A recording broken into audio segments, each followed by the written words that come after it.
Have you ever stopped to wonder what impact social media might be having on your mental health? It's a question that's been gaining traction in recent years, and rightly so. As our world becomes increasingly digitized, social media has morphed from a novelty into a fundamental part of our daily routine. It's how we communicate, how we share, how we express ourselves. It's a window into the lives of others and a platform for our own. But with this integration comes a growing concern. A concern about the effects of social media on our mental health.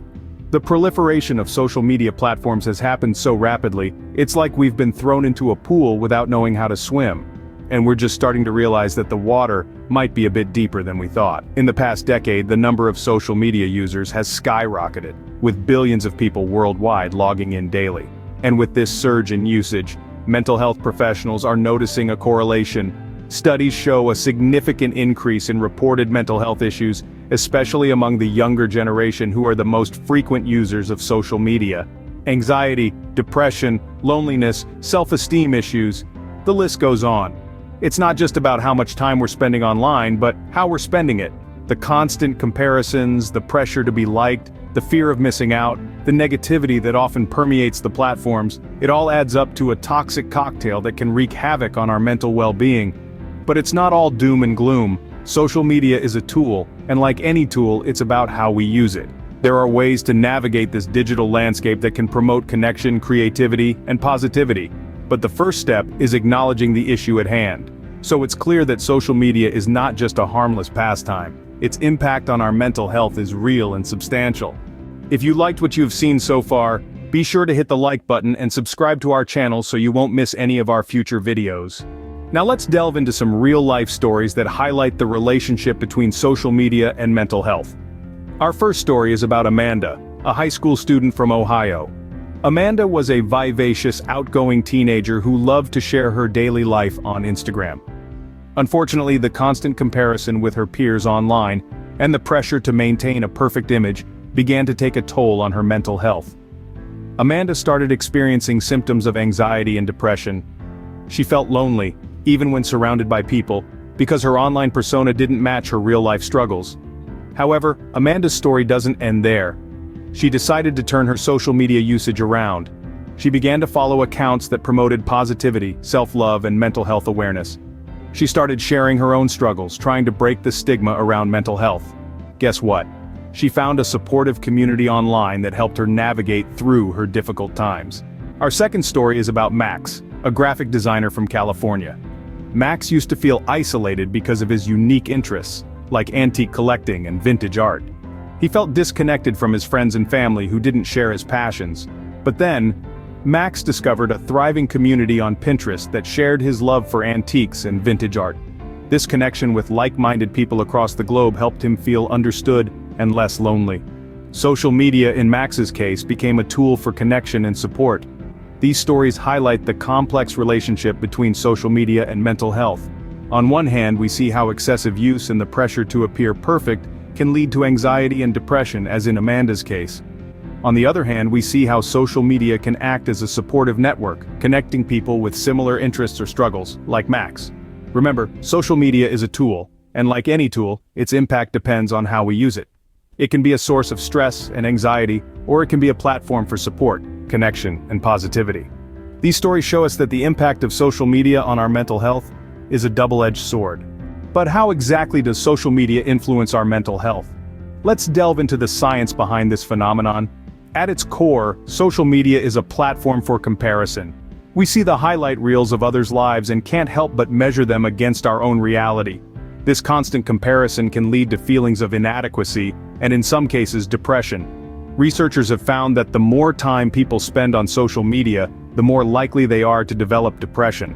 A study conducted by the University of Pennsylvania in 2021 showed that participants who limited their social media use to 30 minutes a day reported significantly lower levels of loneliness and depression over a 3-week period. This constant comparison is also tied to the concept of social ranking. It's human nature to want to know where we stand in relation to others. Social media provides a clear, albeit distorted, ranking system through likes and comments. Each like or comment is a form of social validation, and our brains love it. Dopamine, a neurotransmitter in the brain, is often referred to as the feel-good chemical. It's released when we experience something pleasurable. And guess what? Every time we get a like or a comment on social media, our brain releases a little bit of dopamine. This can lead to a cycle where we're constantly checking our phones for that next hit of dopamine, which can lead to anxiety and even addiction. On the flip side, when we don't receive the validation we're seeking, it can lead to feelings of rejection and lower self-esteem.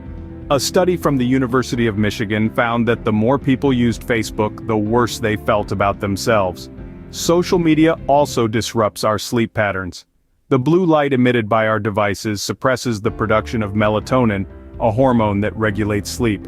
Lack of sleep can lead to a host of mental health issues, including depression and anxiety. It's clear then that our brains are wired to react to social media in ways that can affect our mental health. So how can we ensure that our interaction with social media is healthy and positive? The first step is setting boundaries. It's essential to recognize that these platforms are designed to keep us scrolling, liking, and sharing. It's easy to lose track of time, so allocate a specific amount of time each day for social media use and stick to it. Consider turning off notifications or even scheduling social media breaks throughout the day. Next, we must address the issue of comparison. It's human nature to compare ourselves to others, but social media often presents a skewed reality, a highlight reel of people's lives. It's crucial to remind ourselves that what we see on these platforms is not a full representation of someone's life. It's okay to not have it all figured out, to have off days, to be imperfect. This brings us to the importance of using social media as a tool for connection rather than validation. Social media can be a wonderful platform for engaging with loved ones, meeting new people, and learning new things. But problems arise when we start to seek validation from these platforms. When the number of likes or followers begins to impact our self-worth, try to shift your perspective. Use social media to share things you genuinely care about, to engage in meaningful conversations, to support causes you believe in, not for validation, but for connection. And finally, always remember that it's okay to take a break. If you're feeling overwhelmed, it's perfectly fine to step away. You're in control of your online experience. In conclusion, being mindful of how we use social media can greatly contribute to a healthier online experience. It's about setting boundaries, being aware of the comparison trap, using social media for connection rather than validation, and knowing when to take a break. Remember, it's not about completely avoiding social media, but about using it in a way that contributes positively to our mental health. Now that we have discussed the impact of social media on mental health and how to create a healthier online experience, we'd love to hear from you. What are your thoughts on this topic? Have you ever felt overwhelmed by social media? Have you tried any strategies that helped you create a healthier relationship with these platforms? Please share your insights in the comments below. We believe that sharing personal experiences and ideas can lead to a more informed and supportive community. Remember, your voice is important and your experiences are valid. We look forward to hearing from you. As always, please remember to be respectful and considerate of others in the comments. If you found this content valuable, I encourage you to like, subscribe, and share this video. Before we wrap up, we would like to extend an invitation to further your learning and understanding. We have another video that you might find quite interesting. You will learn about the science of fear and why certain things scare us. Click on the video thumbnail that's on the screen right now to watch the video. Thanks for watching, and remember, your learning journey doesn't end here.